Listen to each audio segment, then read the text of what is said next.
Good morning. Good morning. And welcome. I'm Reverend Amanda Weatherspoon, and this is a place where, challenged by our liberating faith, we discover deeper spiritual meaning, nurture loving community, cultivate courageous connections, and partner in the work of justice. Welcome to those who are watching or listening now or another time, and all who gather to share in the common work of this congregation. If you're searching for ways to connect, I encourage you to reach out to our Director of Member Relations, Kelly Green. Her email will be on the screen. We have a large print order of service. We have personal hearing assistance devices, an elevator just across the way available. There's also a hearing loop in our alternate worship space downstairs, the Bernstein Room. We have coloring pages. We have fidget toys for all ages. Just a few announcements this morning. If you're a newcomer or you just want to learn more, you can join us at 11:30 downstairs in the conference room for New to UUCC. This is a great way to meet some members, to learn more about what it means to be a part of this community. Throughout this holiday season, there will be a plethora of ways to get into the spirit here at UUCC. For example, our holiday party is next Saturday. The following Saturday is the solstice service at 6 p.m. in Freeman Hall. All are welcome to come to these events, so please be sure to check Currents for a full list of ways to get involved. Again, welcome to this time and to this place. Whether this is your first time or if this place lives in your bones, what a joy it is to be together.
every home.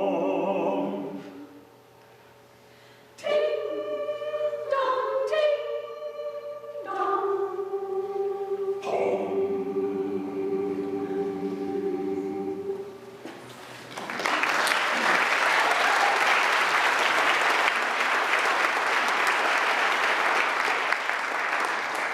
Sing we joyous all together. Music is a powerful tool, one of creation and beauty, filled with the fullness of joy and sorrow and everything in between.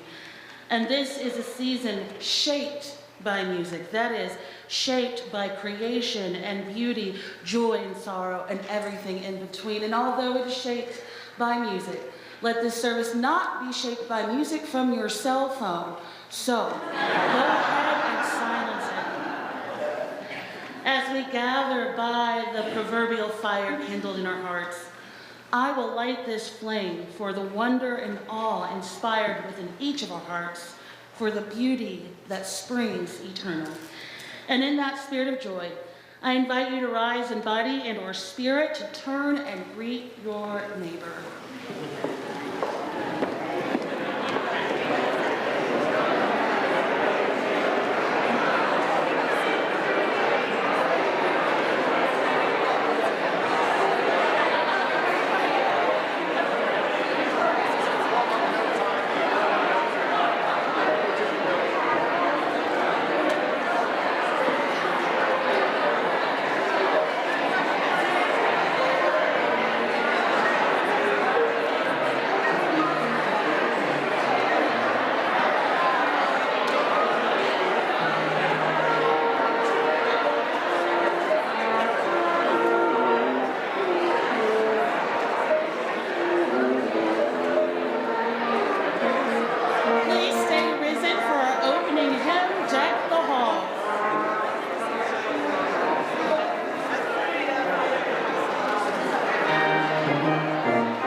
Seated.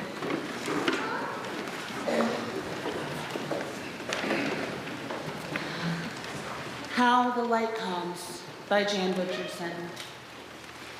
I cannot tell you how the light comes. What I know is that it is more ancient than imagining, that it travels across an astounding expanse to reach us, that it loves searching out what is hidden, what is lost, what is forgotten, or in peril, or in pain.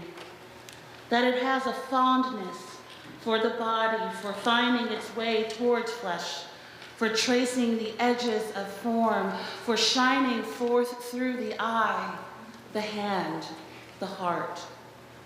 I cannot tell you how the light comes, but that it does, that it will, that it works its way into the deepest dark that enfolds you, though it may seem long ages in coming or arrive in a shape you did not foresee. And so, may we this day turn ourselves towards it. May we lift our faces to let it find us. May we bend our bodies to follow the arc it makes. May we open and open more and open still to the blessed light that comes.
First Snow by Mary Oliver.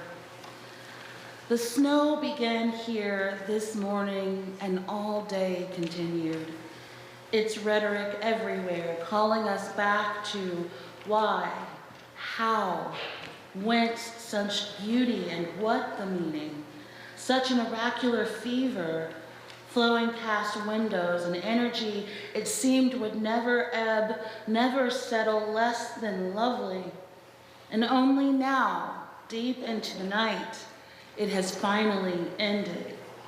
The silence is immense, and the heavens still hold a million candles, nowhere the familiar things, stars, the moon, the darkness we expect and nightly turn from. Trees glitter like castles of ribbons. The broad fields smolder with light. A passing creek bed lies heaped with shining hills.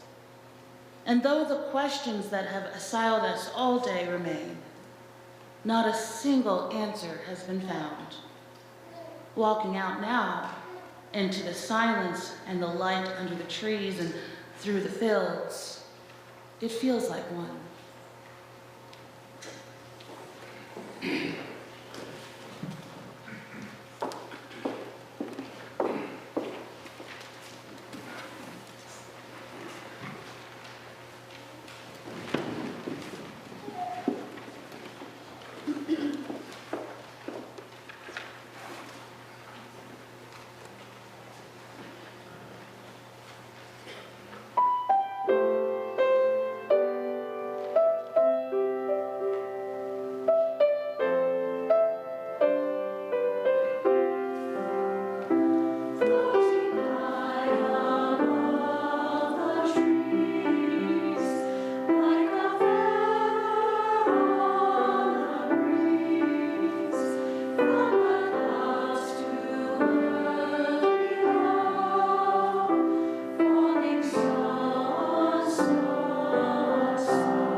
rise and body your spirit for our congregational singing, Jingle Bells.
Christmas by Maureen Killian.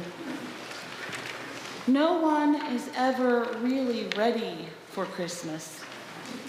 If we were really all prepared, if every gift we had contemplated had been obtained, if every present was beautifully beribboned, if all the goodies our friends deserved were baked and cooled and stored just so, if each and every person we love was gathered for our celebration, if we never snapped at someone we care about, nor stopped short of being all that we are, that we could be, if our minds were 100% loving and our hearts were 100% generous, they would truly be ready, and truly we would not need Christmas quite so much. So come, Christmas, most needed of seasons. Come with the reminder that love does not depend on perfection, but on willingness to risk connection.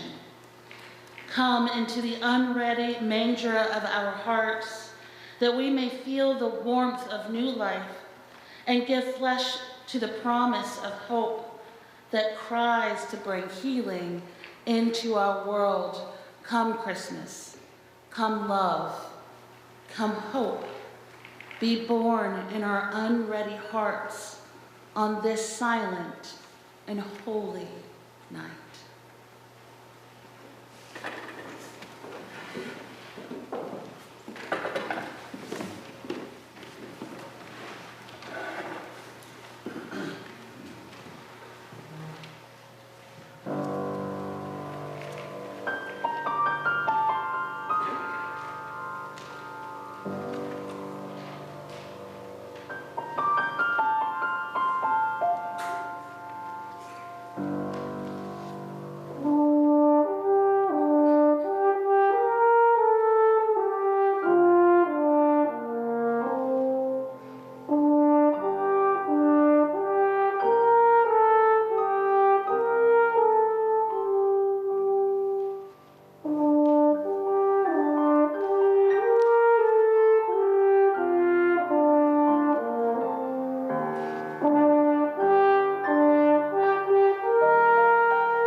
Generosity is at the heart of what we do in this community and beyond. Last week, I announced our Share the Plate recipient for this month of December, and what a joy it is to have with us this morning the Executive Director of Charlotte for Choice, Shannon Bowerly. Let's give her a warm welcome.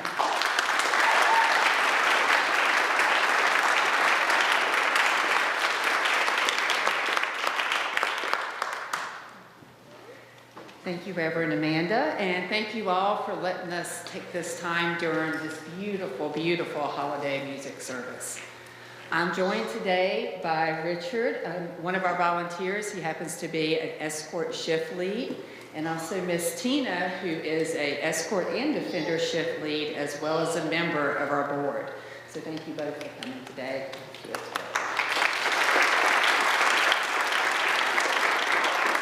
I am the Executive Director of Charlotte for Choice.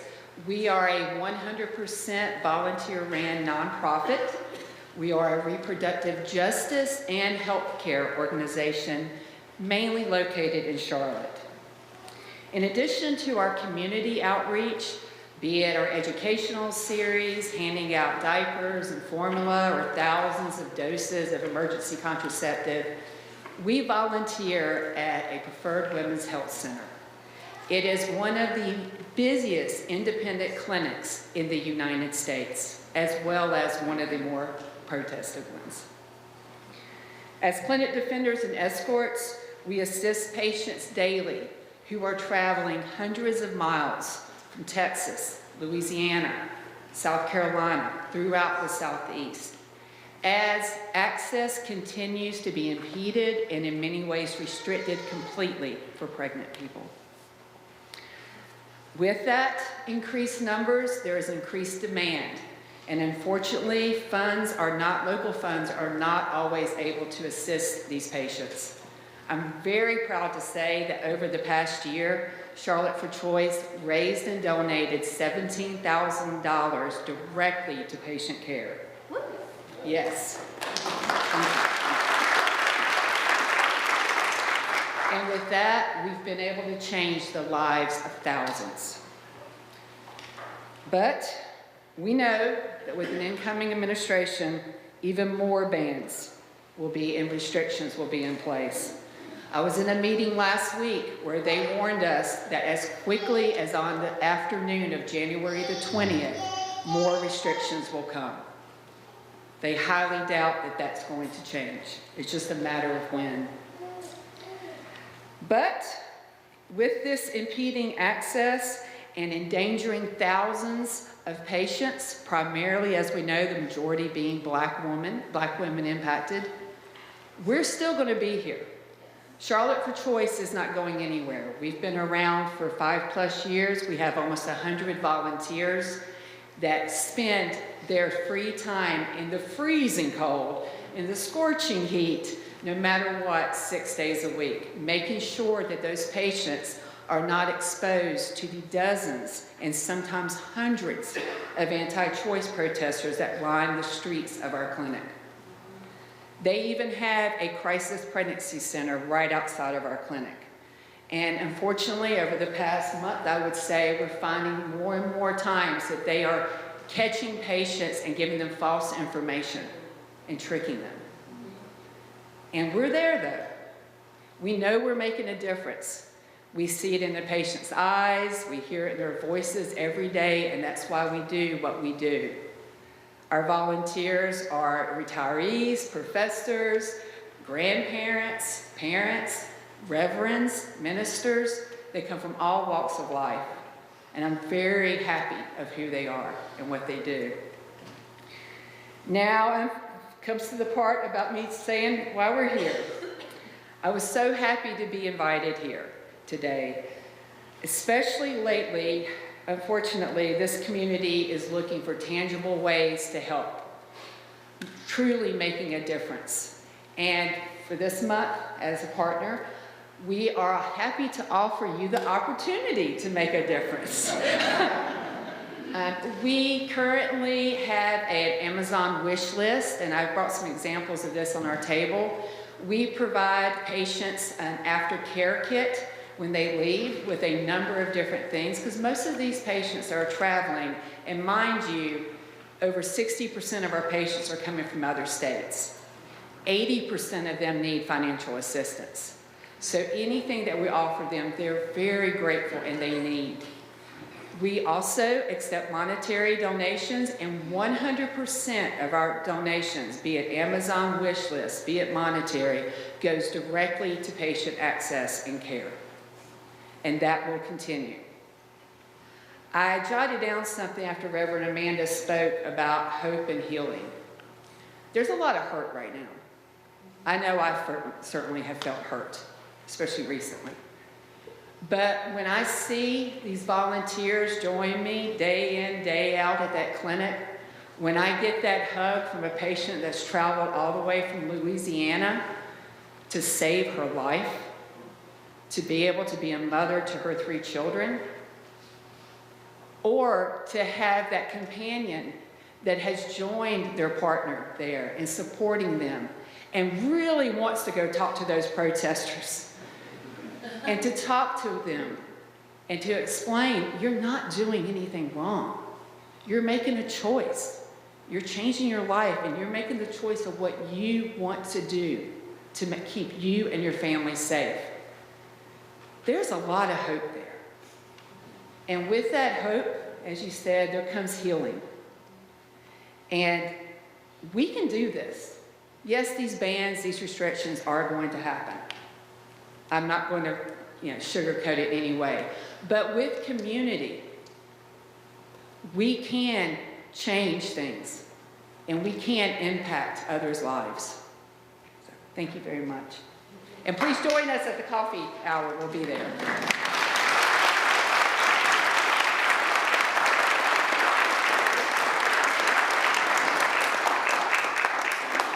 Yes, Charlotte for Choice will have a table in the coffee hour with more information on what they do and ways to get involved, including being a part of the Amazon wish list. And throughout this month of December, we'll explore the ways that this partnership can live in the life of our community here at UUCC and beyond. There are so many ways to give. You can give online at our website. You can text to give at 73256. You can scan the QR code that's on screen, or you can give right now as the basket comes by. And remember, we have a goal with this giving, and I'm matching our giving through the Minister's Discretion Fund to the tune of $2,500. So let's make a statement as well as an impact this holiday season. Please give as you are willing and able.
each time that we gather, we bring a whole host of joys and concerns, and we come here not to cast them all aside, but to grow and expand, to hold it all together.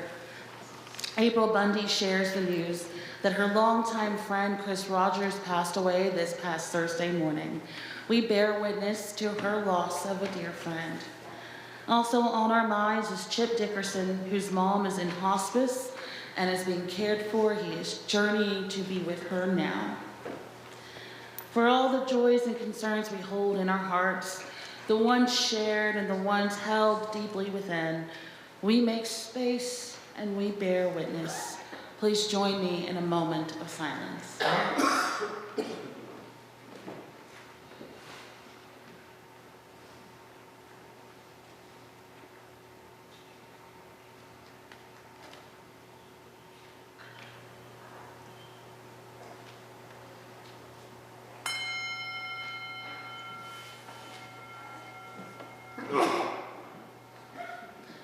I now invite you into a space of stillness and of contemplation, perhaps getting comfortable in your seat, maybe lowering your gaze or closing your eyes, joining me in a time of prayer.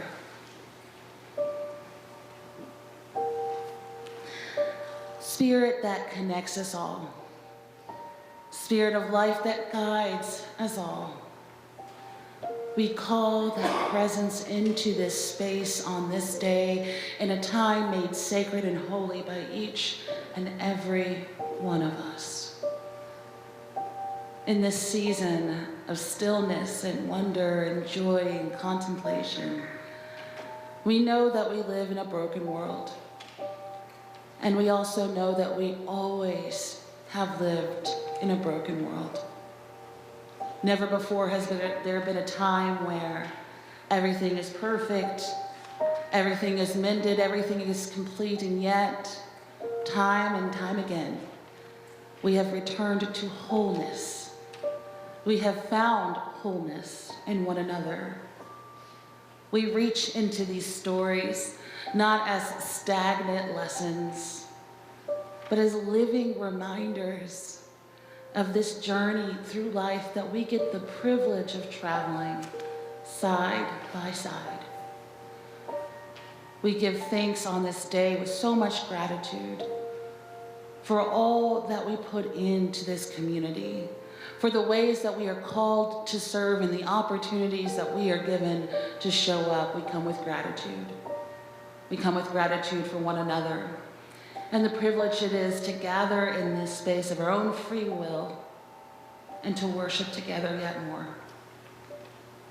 As we move through this day and this week and this month, may we keep that light kindled in our hearts, the gratitude in our hearts, and a word of thanks always forming in the midst of it all.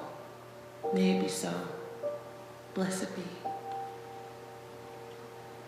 Please rise in body or spirit and join me for the closing hymn, The First Noel.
Our benediction this morning again is gratitudes. Gratitudes for all that goes into making a Sunday morning like this happen. You might have noticed in the building we have a little bit of holiday cheer sprinkled all around, and that is thanks to Sheila Lay and Jan McNeely, who were here during the week. Painting our green. Of course, our musicians, our quintet, our accompaniment, John and Doug.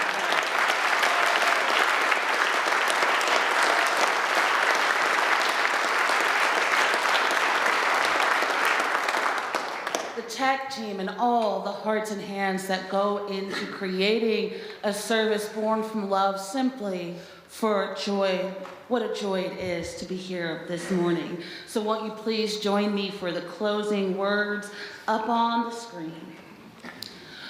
We extinguish this flame, but not the light of truth, the warmth of community, or the fire of commitment. These we carry in our hearts until we are together again. You may be seated.